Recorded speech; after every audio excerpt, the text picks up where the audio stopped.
जय हिंद बच्चों, हमारी बात हो रही थी जेनेटिक्स और इवोल्यूशन यूनिट के लास्ट चैप्टर इवोल्यूशन के बारे में। तो हम बात कर रहे थे दीर्घोत्तरीय प्रश्नों के बारे में, जो कि आपके बोर्ड पेपर 2026 में 5 अंकों का पूछा जाता है। तो ध्यान रखिएगा, हम बात कर रहे थे कि समजातता क्या होती है, समजातता क्या है, उदाहरण सहित वर्णन कीजिए। समजातता क्या है, उदाहरण सहित वर्णन कीजिए। या आपसे पूछा जाए जैव विकास को परिभाषित कीजिए, या आपसे बोले कि जैव विकास को परिभाषित कीजिए, जैव विकास की पुष्टि हेतु किन्हीं दो प्रमाणों की विस्तृत विवेचना कीजिए। जैव विकास को परिभाषित कीजिए, जैव विकास की पुष्टि हेतु किन्हीं दो प्रमाणों की विस्तृत विवेचना कीजिए। या आपसे बोला जाए कि जैव विकास से आप क्या समझते हैं, संयोजक कड़ी के प्रमाण से इसको स्पष्ट कीजिए। जैव विकास से आप क्या समझते हैं, संयोजक कड़ियों के प्रमाण से इसको स्पष्ट कीजिए। जैव विकास से आप क्या समझते हैं, संयोजक कड़ियों के प्रमाण से इसको स्पष्ट कीजिए। या आपसे बोला जाए बच्चों कि समजातता की परिभाषा लिखिए, समजातता की परिभाषा लिखिए तथा समरूपता से इसका अंतर बताइए, तथा समरूपता से इसका अंतर बताइए। समजातता की परिभाषा लिखिए तथा समरूपता से इसका अंतर बताइए। इसके एक एक उदाहरण लिखिए। इसके एक एक उदाहरण को भी लिखना है, समजातता समरूपता में अंतर बताना है और उदाहरण भी लिखना है और समजातता की परिभाषा भी लिखना है।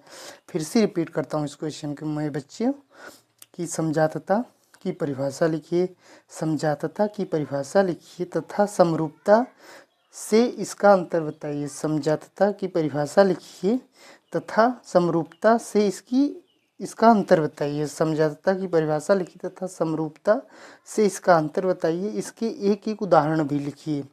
इसके एक एक उदाहरण को लिखिए या इसके एक एक उदाहरण दीजिए। ये क्वेश्चन ऐसे भी पूछा जा सकता था आपसे कि पृथ्वी पर जीवों के विकास के प्रमाण पर निबंध लिखिए। पृथ्वी पर जीवों के विकास के प्रमाण पर एक निबंध लिखिए। पृथ्वी पर जीवों के विकास के प्रमाण पर एक निबंध लिखिए। या आपसे बोला जाए कि जैव विकास से आप क्या समझते हैं, या आपसे बोला जाए कि जैव विकास से आप क्या समझते हैं, या आपसे बोला जाए बच्चों कि जैव विकास से आप क्या समझते हैं। जैव विकास के पक्ष में तुलनात्मक शरीर रचना, जैव विकास के पक्ष में तुलनात्मक शरीर रचना तथा भ्रमणकी से प्रमाण का वर्णन कीजिए। बच्चों, जैव विकास से आप क्या समझते हैं, जैव विकास के पक्ष में तुलनात्मक शरीर रचना तथा भ्रमणकी से प्रमाणों का वर्णन कीजिए। जैव विकास से आप क्या समझते हैं, जैव विकास के पक्ष में तुलनात्मक शरीर रचना तथा भ्रमणकी से प्रमाणों का वर्णन कीजिए। या आपसे बोला जाए बच्चों कि जैव विकास क्या है, जैव विकास क्या है,